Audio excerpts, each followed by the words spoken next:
Hello everyone, आज की इस वीडियो में हम बात करेंगे कि पुलिस की गुंडई का क्या इलाज है। मतलब कि जिस तरह से पुलिस गरीब लोगों को, इज़्ज़तदार लोगों को, मिडिल क्लास के लोगों को तंग करती है, परेशान करती है, आए दिन वसूली करती है। जब उनके खिलाफ़ कोई एफआईआर दर्ज होती है, कोई भी रिपोर्ट दर्ज होती है, तो आए दिन देखा गया है। ख़ास तौर से लॉकडाउन के बीच में, कि जो लॉकडाउन रहा है, इस दौरान जिन लोगों पर भी एफआईआर दर्ज हुई हैं, तो पुलिस क्या करती है कि आए दिन उनके घर जाती रहती है। ठीक है, उन्हें डराने धमकाने की कोशिश करती है, उनको बताती है कि आप जेल में सड़ जाओगे, ये हो जाएगा। तो लोग डर के मारे उनको पैसे दे देते हैं, तो पैसे लेके चली जाती है। फिर 8-6 दिन के बाद फिर एक नया बंदा पहुंच जाता है, फिर वो एक्टिविटी करता है। तो इस तरह से जो पुलिस अवैध वसूली कर रही है। और कभी कभी तो ऐसा होता है कि पुलिस अगर कोई सूचना, कोई वारंट वगैरह, जमानती वारंट वगैरह भी अगर पुलिस जो है एक्यूज़ के घर लेके जाती है, तो उन्हें धमकाती है कि हम आपको गिरफ़्तार करने के लिए आए हैं, आप जेल में सड़ जाओगे, ये वो। मतलब कि उल्टा सीधा बहुत ज़्यादा बोलती है, जबकि उन्हें ये राइट नहीं है, उन्हें ये अधिकार नहीं है। तो और उसके चलते जो वो गरीब लोग होते हैं, जानते नहीं हैं कि उनके पास जो आया है वो सम्मन है या वारंट है या फिर गैर जमानती वारंट है, उन्हें पता ही नहीं होता है। तो वो क्या होता है कि उनको पैसे दे देते हैं, उनसे पैसे मांग लेती है पुलिस, तो पैसे दे देते हैं और फिर वापस चले जाते हैं। बोल देते हैं कि आप उस दिन जाके कोर्ट में जाकर के अपनी ज़मानत करा लेना। तब पता चलता है कि वो सम्मन था। ठीक है, तो ये चीज़ें हैं। तो बात आती है कि इसका सॉल्यूशन क्या है। देखिए, पहले तो मैं एक बात ये बता दूं कि अगर आपके खिलाफ़ कोई भी रिपोर्ट दर्ज हो रही है, ठीक है, तो उसके बाद पुलिस अगर आपके दरवाजे पे आ रही है रिपोर्ट दर्ज हो जाने के बाद, तो वो सिर्फ इन्वेस्टिगेट करने के लिए आएगी, गाली गलौज देने के लिए और मारने पीटने के लिए नहीं आएगी। अगर पुलिस मारती पीटती है तो आपको क्या करना है वो मैं आगे बताऊँगा। यहाँ पर अगर एफआईआर दर्ज हो चुकी है तो पुलिस मामले को इन्वेस्टिगेट करेगी, पूछताछ करने के लिए आएगी और चली जाएगी। फिर आएगी 8-10 दिन के बाद, 4 दिन के बाद, फिर इन्वेस्टिगेट करेगी, फिर चली जाएगी। ऐसे पुलिस अपना पूरा इन्वेस्टिगेट करके अपनी फाइनल रिपोर्ट कोर्ट में प्रस्तुत कर देती है। मतलब कि अगर साक्ष्य मिल रहे हैं, सबूत मिल रहे हैं, तो पुलिस कोर्ट में चार्जशीट लगा देगी। अगर सबूत साक्ष्य नहीं मिल रहे हैं तो पुलिस कोर्ट में एफआईआर लगा देगी।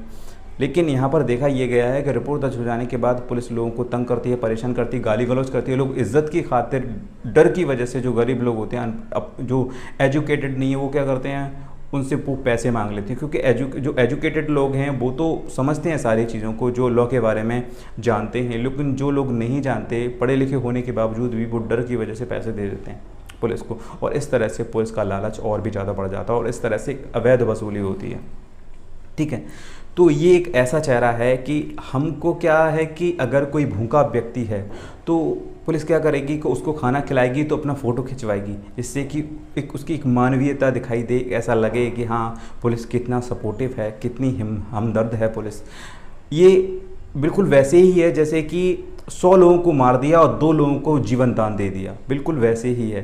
पुलिस का कुछ ऐसा ही रोल रहता है। ये लोग हम समझते हैं, वो लोग समझते हैं जो वाकई में पुलिस से पीड़ित हैं। ऐसे भी बहुत सारे मामले आए हैं जिसमें पुलिस को दोषी पाया गया है। हम बात करते हैं कि अगर आपके अंगेज्ड कोई भी एफआईआर दर्ज हो चुकी है तो पुलिस मामले को इन्वेस्टिगेट करने के लिए आपके घर दरवाजे पे आ सकती है, आपसे पूछताछ कर सकती है।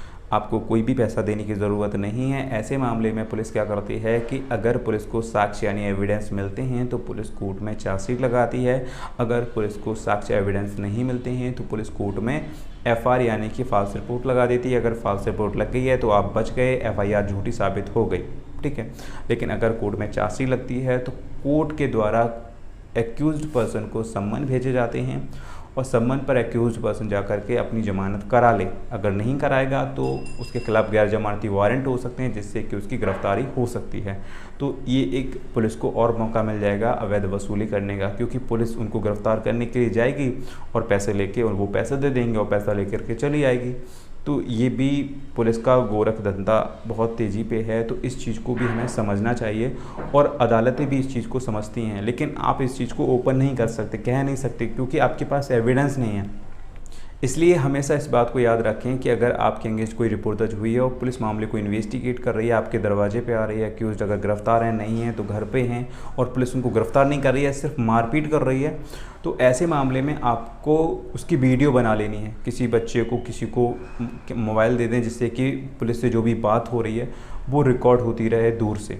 ठीक है, यहाँ पर क्या है कि अगर पुलिस आपके साथ मारपीट करती है या फिर पुलिस विपक्ष से मिली हुई है, विपक्ष ने उसे कुछ पैसे वगैरह दे दिए हैं कि जाओ उसके एक्यूज़ के 2-4 डंडे लगा दो ताकि हमारे दिल पे ठंडक पड़ जाए, इसकी समाज में बेइज्जती हो जाए, या फिर पुलिस का अपोजिशन वाला रिश्तेदार निकलता है, तो ऐसे मामले में उसके कहने पर पुलिस आप में 2-4 डंडे लगा देती है, तो आपको उसका वीडियो रिकॉर्ड करना है। पुलिस ने जो भी आपके साथ मारपीट की है, अगर आपको कोई चोटें वगैरह आई हैं, तो ऐसे मामले में जितनी जल्दी हो सके आप एक वकील के पास जाएं, आप थाने भी नहीं जाएं, आप एसएसपी के पास भी नहीं जाएं, क्योंकि ये डिपार्टमेंट की वजह से एक दूसरे की फेवर करते हैं।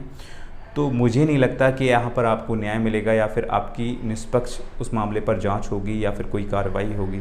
हो सकता है कि आप ही को डांट फटकार के भगा दिया जाए या फिर आपके ही अगेंस्ट कोई कार्रवाई हो जाए। तो बेस्ट ये है कि आप वकील के पास जाएं और वकील से कहें कि हमें कंप्लेंट केस करना है।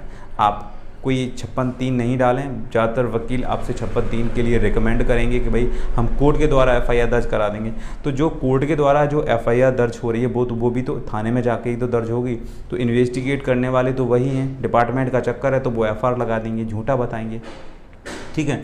या फिर अगर आप कोई थाना ट्रांसफ़र भी करा लेते हैं तब भी कोई फ़ायदा नहीं, क्योंकि पुलिस आपस में भाई भाई है।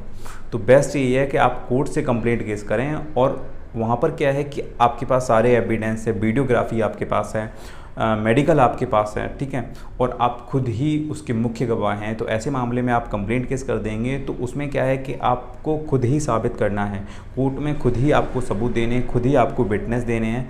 अगर आप आरोपी पर आरोप साबित कर पाते हैं तो जो भी धाराएं सेक्शन लगी हैं, जिस तरह की आपकी चोटें हैं, उसके अगेंस्ट उस पर कार्रवाई होगी। अगर उसे जेल होती है तो उस मामले में उसकी जॉब भी चली जाएगी।